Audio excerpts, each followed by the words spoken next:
Hello, everyone. Welcome again to another episode of Afghanistan by Afghans.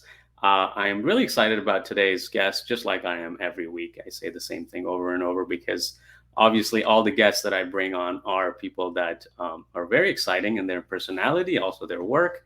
So today, especially because we have Negine Iskandari with us, who is I asked her what sort of an artist she is. She said multimedia, everything. But she does films, photography, does a bit of acting, even comedy. But the art that attracted my attention to her work was her embroidery work, which we hope to have a sneak peek of. So, without further ado, welcome Negin John to the show. Misakjan, thank you so much for having me. It's a pleasure to meet you and to be here right now. Wonderful, thank you. So, with all guests, I kind of start honoring our journey to this land. So definitely Yeah. tell me a little bit about your family's journey from Yeah, Afghanistan to where you are now. totally. So my father and his family, they're from Kabul. They left Kabul around the late 70s. And then they went straight to Germany, and then from Germany came to the States. I think they were in San Francisco first, and then they came to SoCal. My dad actually used to have a yogurt shop like that. He's a businessman, and he like wanted to start like selling yogurt. And yogurt back then like wasn't as popular as it is now. Like Um, frozen yogurt? yeah, froyo. Okay, froyo. Yeah, yeah. So, my dad like started this little business, and he thought that it would be really smart to make it like clown themed. But like the business did not do well. And so he had like all of this extra clown themed stuff. And like when I was born, my parents were like, what should we make the theme of her room? And my dad was like, oh my God, like I have all this clown stuff. Like, why don't we just make it clown themed? So Yeah. yeah, that's I feel like that's very integral to my history. Cause no, just kidding. Uh, because I'm a clown. No, just kidding. And then my mom, she's from Herat, Afghanistan, and her family moved to Germany. They were in India for a bit, and then my parents got married, and then they moved to Sedona, Arizona, where it's a small town in Arizona. It's kind of like a touristy town known for it has like really beautiful red rocks. I've been there. Yeah. Oh, no way. Yeah. Yeah. Yeah. That's awesome. Yeah, it's a cool place. So I grew up there. I lived there till I was about 8, and then moved to Phoenix, Arizona, where I grew up, and then I moved to Los Angeles about 3 years ago. Wonderful. You mentioned Sedona. Last time I was there, they were obviously the rocks, but then they had a UFO tour. I don't know if you've ever done that, but somebody, yeah, you have? I haven't. No, I've never done the UFO tour. I have, yeah. It, It's an interesting place, very alien-y place. yeah, it was so cool. It's like guaranteed alien sightings. I was like, wow, this is like this woman guaranteed. She's like, you will see aliens and UFOs. I'm like, wow, never done it, but maybe next time I'll give Yeah, that a try. yeah. Yeah, um, Sedona is an interesting place. Very, very particular energy, and like it attracts a certain type of person too, right? So it's like very like the vortex is there, the energy there. It's pretty intense. oh, I didn't know about the vortex being there. Okay, Yeah, yeah. good to know. So you're raised in Sedona or more Arizona? You're Yes. raised in Sedona. So tell me, kind of just being raised as a first gen Afghan American there. Well, we were like the only Afghans in Sedona. I mean, it's a small town to begin with, so there wasn't a big group of us. So it was interesting growing up there because there was no real sense of community because there weren't people that really necessarily looked like me or Mhm. that felt like someone I could resonate with or relate to on that level. So I think growing up in Sedona was Yeah, it was different, and my parents, they're jewelers, and they sell jewelry and, like, stones and stuff, so, growing up, I was just always in their shops, like, hanging out with my parents. I was a very social kid, so I would always, like, run out of their shops and, like, go to the restaurant right next to us and, like, sit at the bar and talk to people because, like, there are so many tourists Mhm. that come to Sedona. So, like, yeah, I was like a five-year-old sitting at the bar, and they would always give me those free cherries, those, like, candied cherries, which was really nice. So, yeah, I mean, like, it was kind of an it was a very isolating experience in some ways just because there weren't people that, like, looked like me or, like, I didn't really necessarily know what an Afghan was. I thought it was just what my family, like, where they were from, but I didn't truly understand it, and I think I didn't really feel, like, excited about my culture until I got a lot older. Mm, Yeah, that's because growing up interesting. in Arizona in general, it's not a very diverse place. Well, it might be now, but when I was growing up and when I was in high school, I was Mhm. definitely, like, the only brown girl in a lot of my classes. Oh, wow. Wow, the Yeah. only one. Oh, wow. I thought Arizona did have a high Hispanic population. Yeah, well, the area I grew up in, Mhm, is it's called Glendale, Arizona, and it was pretty white. mhm, Yeah, I was actually a big theater kid when I was in high school, and there were, like there was 2 brown girls in our entire theater group, and, mm, like, every single role that, like, was I don't know, like, I played all of the crazy roles, like, because I don't think that anybody knew what to do with me or the other brown girl, like, we were always never getting the leads, right? Like, it was the same people always getting the leads, but, like, mhm. yeah, it was interesting. It was, like, getting used to feeling like, "Oh, this is where I belong," is, like, on the outskirts, you know? Interesting, Yeah. interesting. And around what age is this kind of high school, middle school is kind of where you're beginning to kind of understand the concepts of identity and diversity within your area? Is that around that area or that Yeah, time? honestly, I was a late bloomer when it comes to, like, my love and, like, true, like, connection with my culture. It wasn't until I was actually, like, 20, like, 19, 20, like, right That's out not of that high old. school. Yeah, true, but I don't know, some people have such a connection when they're, like, in high school or middle school, but for me, it was when I entered college. Mhm, When I entered college, I started to become very interested in who I was and who my family is and, like, my ancestors, and I got a lot of inspiration from them, and that's when I started, my embroidery work too. mhm.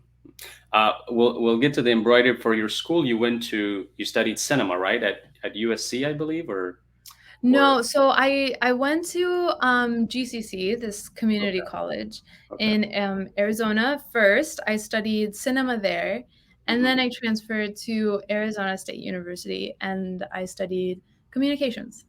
Uh-huh. Okay. Okay. Wonderful. I misread probably your college. Here we go. Which is all good. So was there any particular reason you went into cinema, or was it interest in the art, or more towards like I got to tell my own stories? I'm beginning to learn who I am. What kind of inspired you to get kind of study cinema? When I was 17, you're about to enter college and everyone was just so sure about their paths. All of my friends knew that they wanted to become doctors or they wanted to become lawyers and, like, there were so many career options available to me and none of them just felt good.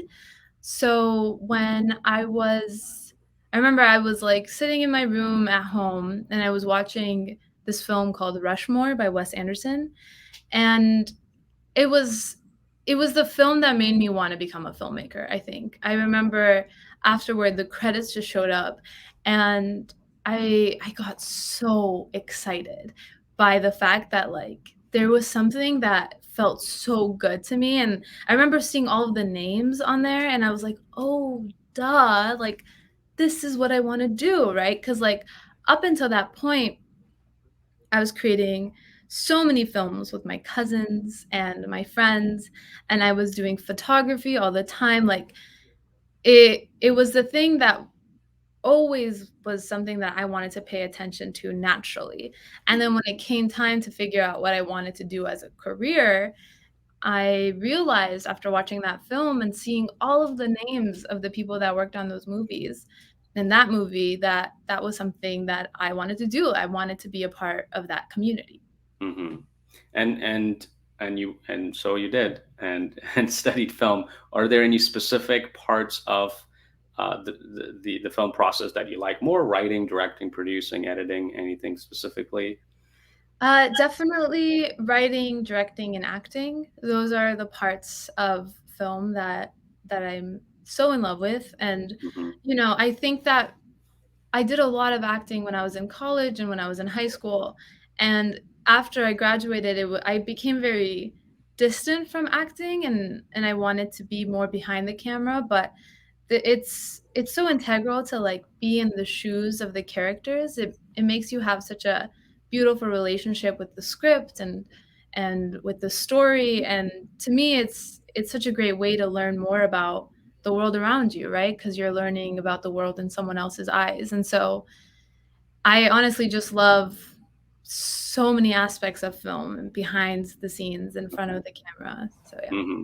And speaking of film, we're kind of going into your film first. I thought we were going to start with embroidery, which is fine. Maybe we'll keep embroidery as a tease for the end of the show.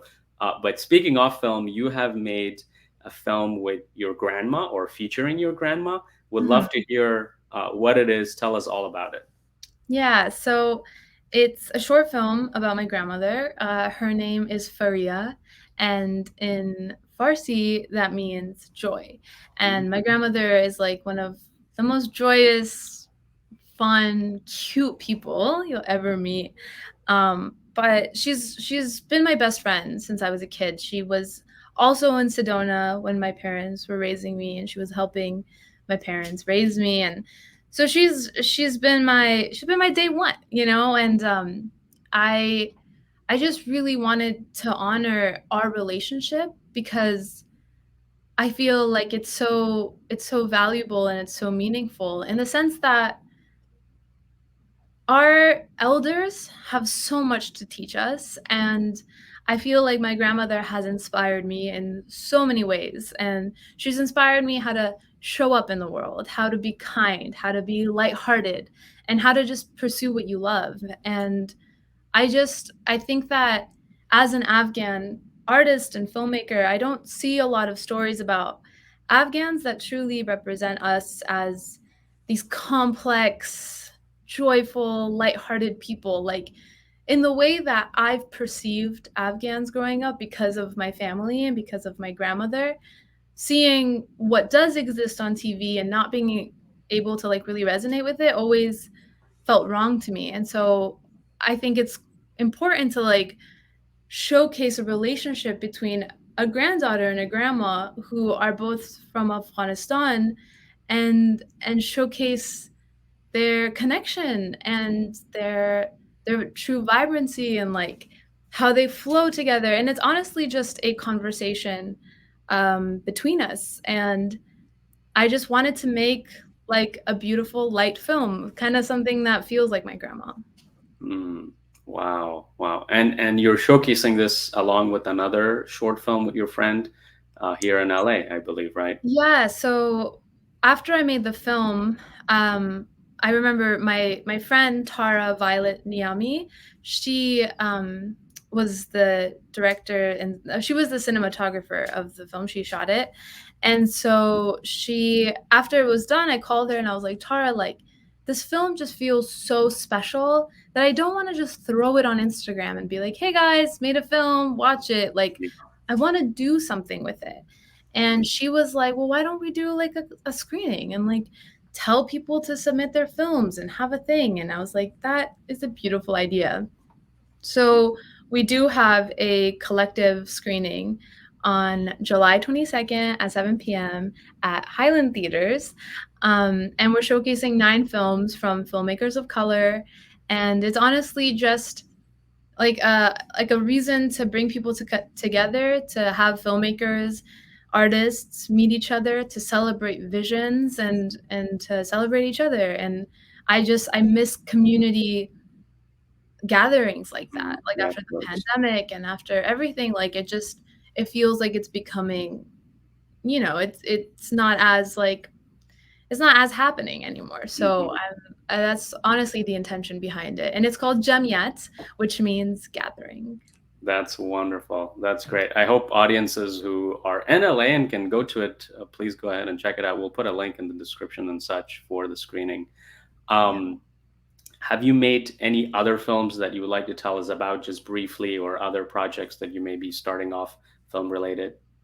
Yeah, well, I made a short film with a few of my friends last year. It was called Sunset Spot. It's about a girl and a guy who like meet each other for the first time at a spot that they both go to watch the sunset at. It's honestly just like a light. Um, it's not a romance film, but it is romantic, if that makes sense. Nice. Of Like course. what's not romantic about the sunset, you know?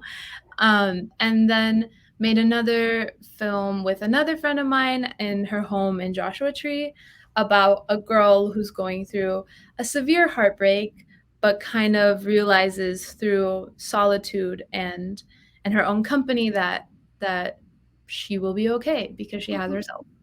Right. And are those themes kind of also carried out in your photography, or what do you usually like to focus on when you're doing your photography?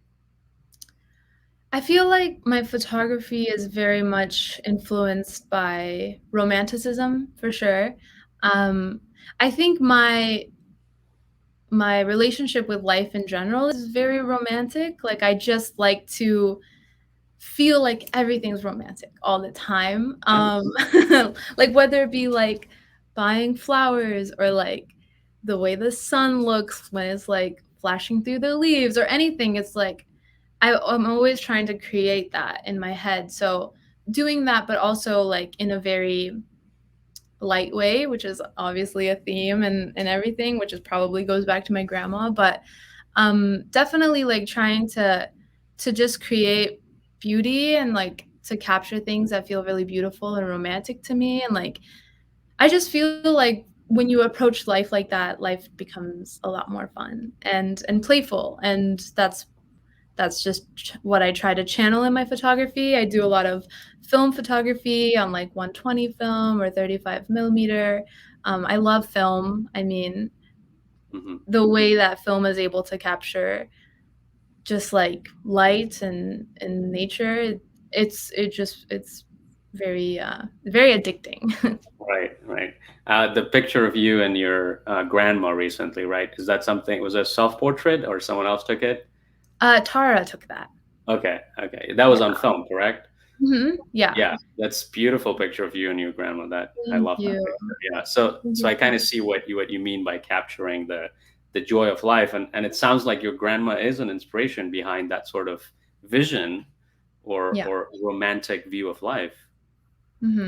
Totally. Yeah, Totally. definitely. My grandma loves life. She really does. Like she loves all elements of it. She loves going out. She loves like talking to people, making friends. She loves God. Like she loves everything that feels like life to her. So she Mhm. is a huge inspiration behind a lot that I A do. lot. Of course, Yeah, that'll she's be even like. the inspiration behind my embroideries. All right. Well, that's so perfect. You're so great with transitions into next topics that I want to talk about. You already do it. You're so amazing already. So Oh, yeah, thank embroideries. Of course, now we finally get to it. She is an inspiration behind your embroideries. Why is that? She taught me how to do it. Um, Really? yeah, Wow. yeah. Wow. When Okay. I was 17, I was going to a lot of punk concerts, like all these punk shows. And I would go to these shows and people would have these jackets that just had the coolest patches on them. Like, they were handmade patches. They were patches from like other cities they would go to. There was painting on them. They were just like really rad jackets. And I remember I wanted to embellish my own jackets. Mm, So I asked my grandma to teach me how to embroider. And the very first embroidery I made was going back to Sedona and aliens. It was an alien in a spaceship. And on the bottom, it said "Alien Babe" on it. I don't know. I thought I was doing something, uh, and I stuck it right on my arm, okay. and then from there, I started making bigger embroideries and expressing the stories and the history that, both of my grandmothers told me about Mhm, Afghanistan. And it felt like a very tangible experience, especially because I was so used to photography and filmmaking. There was this level of like disconnect because unless you like print your photos, you're not really like holding it. And mhm, so being able to have a tangible thing that you can touch and feel and hold and create with your own hands and like show your friends, mhm, that's like not on a screen, felt really good. mm. And speaking of showing, I know you have a piece in your hand. Let's take a look at it. Uh, and Yes. and then I have Well, more questions about your grandma. Okay. yeah. Well, this one I did. It's called the water cellar of Kabul, watermelon cellar of Kabul. Oh, Sorry. I've seen this photo. It is based off of a photo. Yeah. I forgot the photographer's name right now, but it's a really pretty photo, and I can send you the name of the You know, photographer. this photo was my desktop for like many years. No way. It was my wallpaper for so many years. That's Such so a cool. beautiful. Oh wow. Now Thank we you. got to take a picture of that, and that could be thumbnail Yeah. video. Sounds good. This one is also one I would like to share because it's someone doing the A10. It's based off of a photo also that I saw. See if you Um, can get close to the camera. We can see kind of that detail. Yes. Oh yeah. if you look close enough, she starts doing the A10. It's crazy. Spinning. Really? Wow. Yeah. Um, obviously, embroidery is one of the reasons I was excited. Wasn't just the fact of embroidery, but the fact that it is such a historic and widely used Afghan art. Totally. So I want to know whether your grandma, besides teaching you, and the fact that your grandma knew it is because it's a very widely practiced art in Afghanistan. Yeah.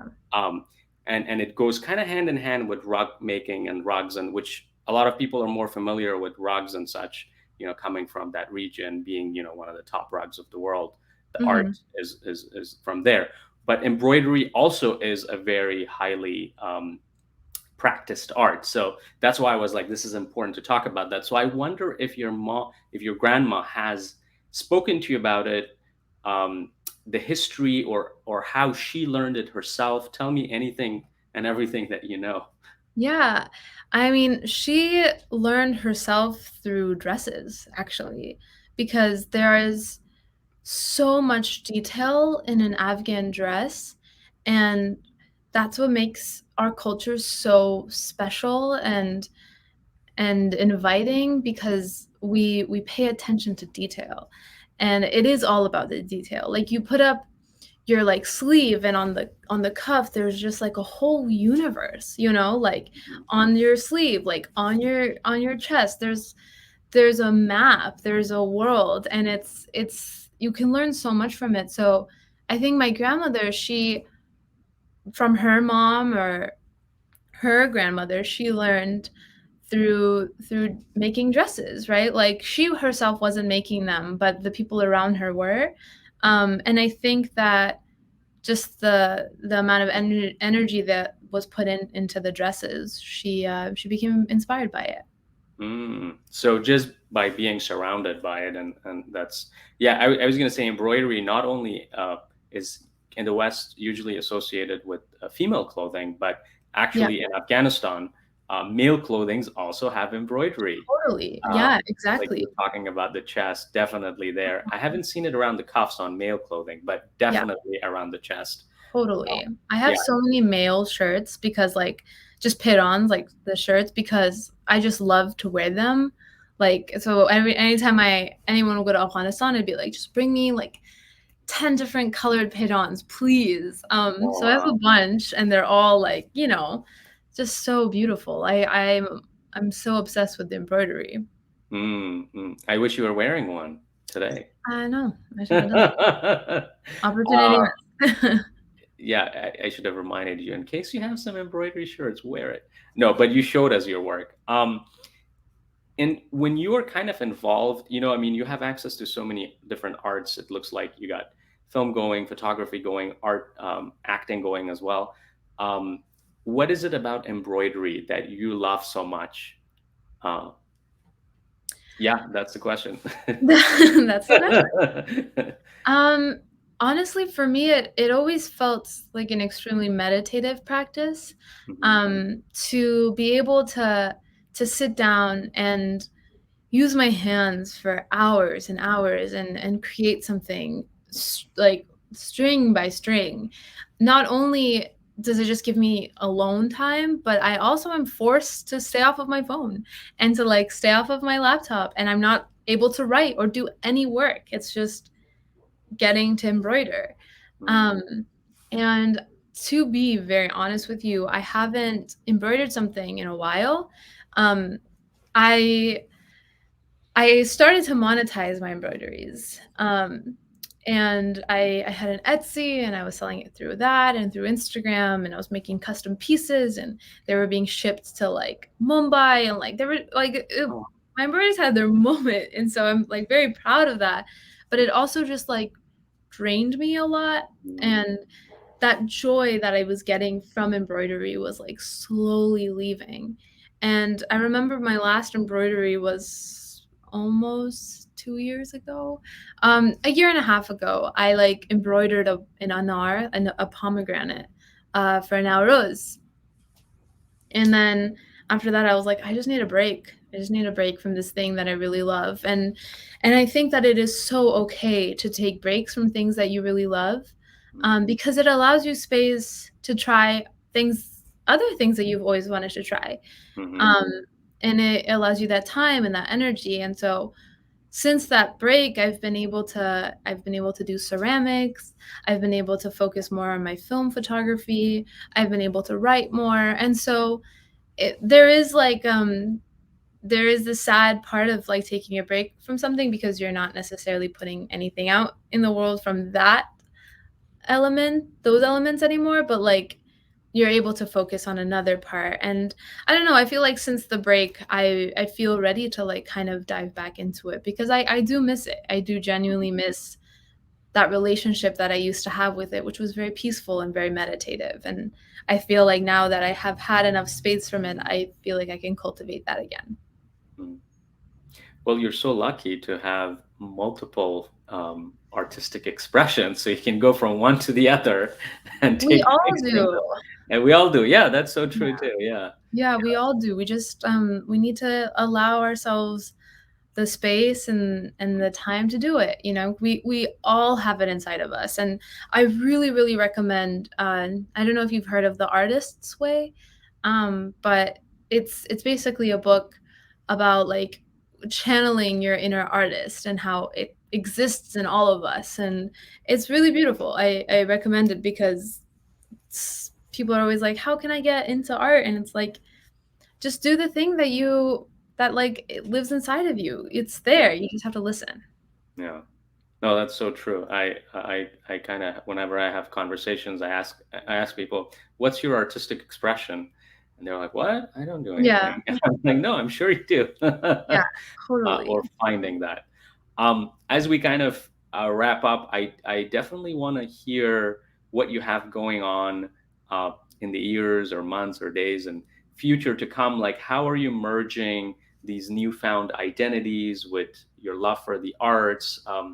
What are you going? And it doesn't have to be anything specific, but where are you going? Where's your mind at? Where am I going? Or what are you hoping to achieve? What are we? Uh, If we only knew as artists where are we going, right? That would Wherever the solve wind everything. will take me, that's where I'll go. I don't know. I'm definitely in a little bit of a transitionary period in my life right now. Um, I think that recently I was kind of forced to shake myself a little bit and like have a conversation with myself about what it is that I want to do next. and what it is that I want to, like really put a lot of attention in. And I think for me, like doing projects where I'm bringing people together, like Jamiyats, I want to do more of. I mean, I have a platform that's called Space for Us Journal, and it really houses so many things. Like, I have a podcast with my friend from there, and um, I have Jamiyats that's like also like sprouted from the idea of Space for Us, which is really like there is enough space for all of us to thrive in. So I want to keep doing community events, and I want to keep bringing people together to learn and uplift one another. I think that it really is about community. I want to focus on Afghanistan and doing as much as I can to like uplift Afghans that are in Afghanistan right now. And I think that their stories are so important to be told, and that there's just a lot of value in what they have to say. And so being able to connect with them, and also just, I don't know, just create work that makes people like fall in love with Afghanistan, and like makes people want to like, I don't know, support it in every way that it can. Like, I think that those are my true intentions and goals. It always goes back to like Afghanistan. Mm, that is beautiful. That is beautiful. Thank you so much. I believe with this current project of yours, we will all fall in love with your grandma, who will have a taste of Afghanistan, and then your future projects will follow. So I thank you so much for being on the show. Yes, thank you so much. Thank you so much for having me. Wonderful. So, audiences, if you loved that conversation, which I know you did, there's more in the series. So please go ahead and check them out. And also check out um, the links we'll put to Negine's work on the description, and explore her works. So thanks again, Negine Jan. Thank you.